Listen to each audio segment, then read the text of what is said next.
Warning, this is not a drill. Repeated, this is not a drill.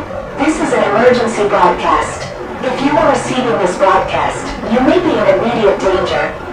This is a warning message from the SCP Foundation.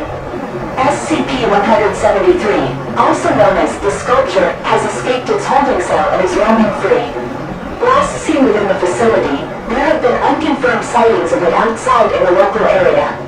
SCP-173 can be described as a humanoid statue composed of rebar, concrete and Krylon spray paint, measuring 2.0 meters tall and weighing approximately 468 kilograms.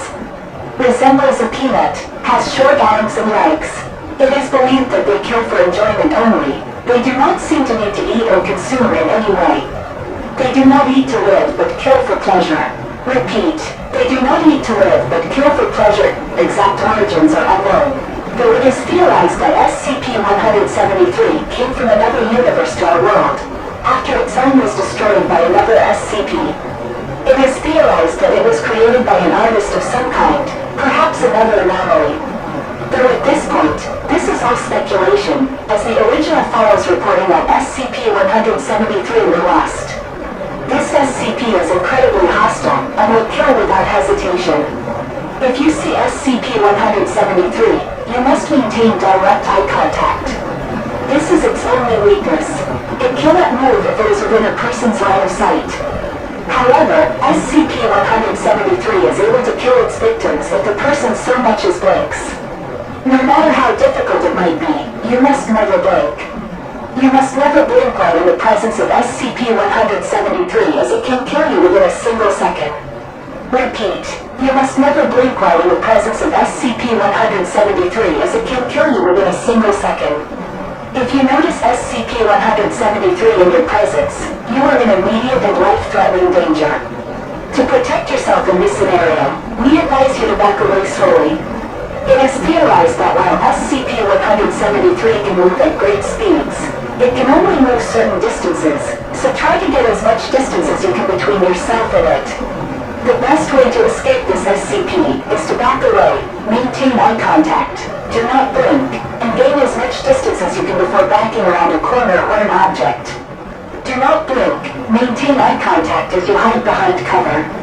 Once you are free from its line of sight, you can escape. Run and call for help. Alert the relevant authorities and evacuate the area. Inform everyone you can of the situation and flee with them.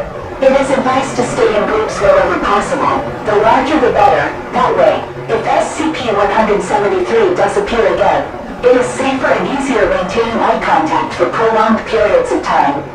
In this scenario, SCP-173 can be contained to a specific area and captured more easily by the Foundation.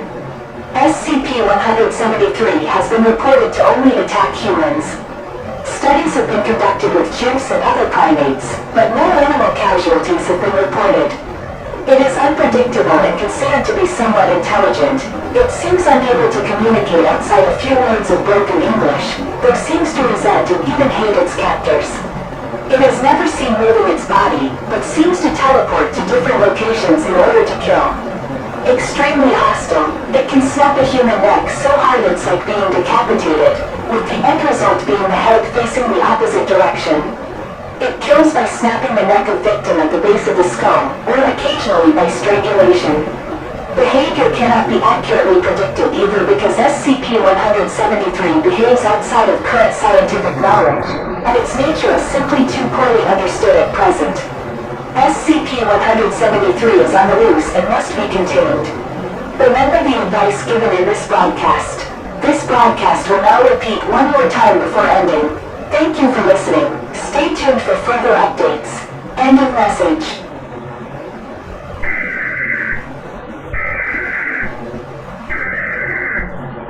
Warning, warning, this is not a drill.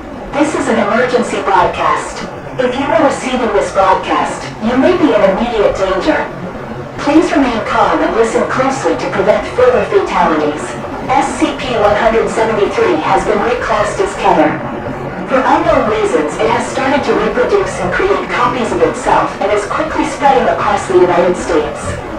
At least 63 copies are unaccounted for. It is unknown how they replicate so fast. Video evidence of containment breach shows multiple instances of SCP-173 working in unison across multiple cells to achieve the breach. Most of the instances still in captivity appear to have formed a rear guard, blocking Foundation agents from pursuing other instances. It is now theorized that SCP-173 has a high intelligence increasing with the number of instances that are nearby, allowing them to implement tactics that have thwarted containment efforts as they block containment teams from being able to curse others. So far, SCP-173 has been estimated to have caused at least 500,000 civilian deaths across North America in the last 48 hours. Hundreds of thousands of sightings and video evidence have been reported. At this point, it is impossible to know how many there are roaming free, but the number of sightings has led some to estimate that there may be hundreds, if not thousands, or even tens of thousands of them, and there is a very high probability that they will continue to multiply. SCP-173 has besieged and destroyed 4 Foundation facilities almost simultaneously in the last 24 hours.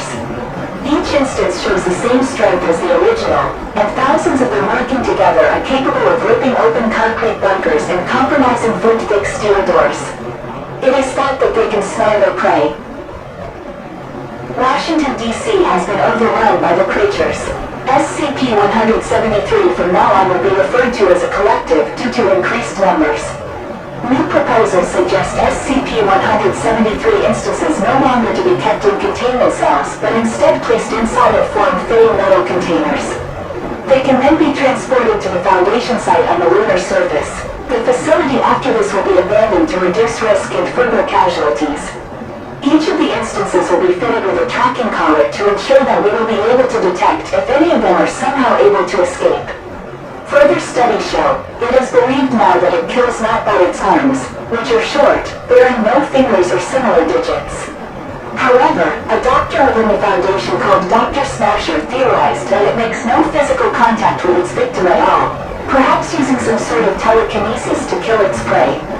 Instead, it forces its victims to be looking at it at all times, and the sheer force of the sudden movement to look at SCP-173, and the rotation and angle of the neck that can only be achieved safely by owls, causes a snapping of the neck bones and tearing of the muscles. Data is still being collected. Please remember, the SCP Foundation are the only people in the world who can help. We are doing all we can to get the situation under control. Please remain calm, stay in groups, and wait for further updates. We thank you for your cooperation. End of message.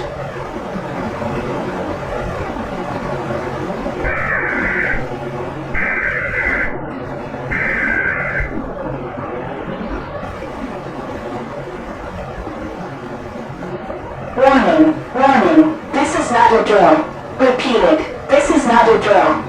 The majority decision of the remaining Overseer Council has expressed that this is an XK-class end-of-the-world scenario unfolding, and they will deal with the problem, or else the Russians will. Revised special containment procedures are, Containment Zone X1, formerly known as North and South America, is to be denied all access.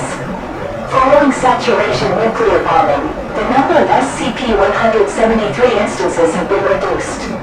All available Foundation resources are to be redirected to monitoring the ocean to ensure the integrity of Containment Zone X1 Foundation adjuncts from national navies are to perform around-the-clock patrols and sonar sweeps. Detected instances are to be contained and removed for transportation to the lunar containment site. This is the final decision of the Overseer Council, following the breakdown of society. Now their word alone is law.